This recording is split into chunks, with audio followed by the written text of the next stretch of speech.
நாளின் காலை வேளையிலே ஆண்டவர் நமக்கு தருகிற வார்த்தை யாத்ராகமம் 13வது அதிகாரம் 21வது வசனம்.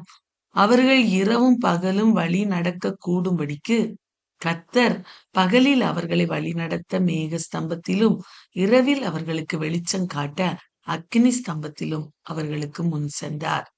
அன்பான தேவ பிள்ளைகளே, இந்த காலை வேளையிலே ஆண்டவராகிய கர்த்தர் நமக்கு தருகிற வார்த்தை என்னவென்றால், இஸ்ரவேல் ஜனங்களை அவர் பகலிலே மேக ஸ்தம்பத்தினாலும் இரவிலே அக்கினி ஸ்தம்பத்தினாலும் வழி நடத்தினார்.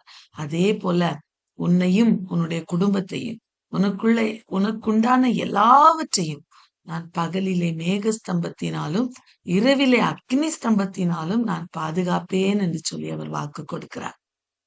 ஒருவேளை பயந்து போன சூழ்நிலைமையிலே இருதயத்திலே ஏதோ ஒரு கலக்கம், ஏதோ ஒரு காரியத்தின் நிமித்தமாய் நீங்க இந்த இடத்துல வந்திருக்கலாம். இந்த காலை வேளையிலே ஆண்டவர் நமக்கு தருகிற மகிழ்ச்சியான வார்த்தை, நான் உன்னை வழி நடத்துவேன்.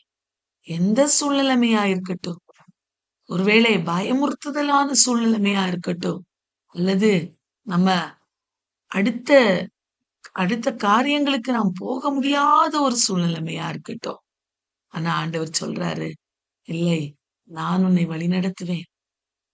நீ ஏன் நான் உன்னை வழி நடத்துவேனா, நீ ஒரு விசேஷித்த ஜனம், நீ ஒரு ஸ்பெஷலான ஜனம்.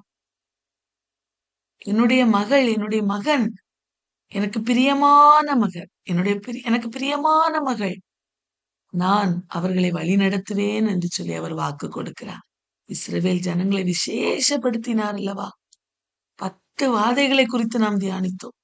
10 வாதைகளிலும் அவர்களுக்கு எதுவும் வராதபடி ஆண்டவர் பாதுகாத்தார் அல்லவா? இந்த காலை வேளையிலே அதே தேவன் பாருங்க, அந்த அவருடைய பிரயாணத்திலும் அவர்களோடு கூட இருந்தார்.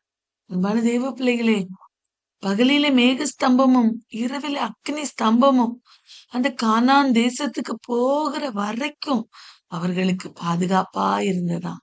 இந்த காலை வேளையிலே நம்முடைய பரம கானானாகிய பரலோக ராஜ்யத்துக்குள்ளாய் நாம் பிரவேசிக்கும் மட்டும் அவருடைய அந்த மேக ஸ்தம்பமும் அக்னி ஸ்தம்பமும் நம்மை வழிநடத்தும். இந்த மேகஸ்தம்பம் அக்னி ஸ்தம்பம் என்றால் என்ன? அவருடைய வார்த்தை. இந்த வார்த்தையின் வெளிச்சம், அந்த வார்த்தையின் வெளிச்சத்திலே நாம் நடக்கும்போது அது நம்மை வழி நடத்தும், நம்மை பாதுகாக்கும் என்று அவர் வாக்கு கொடுக்கிறார்.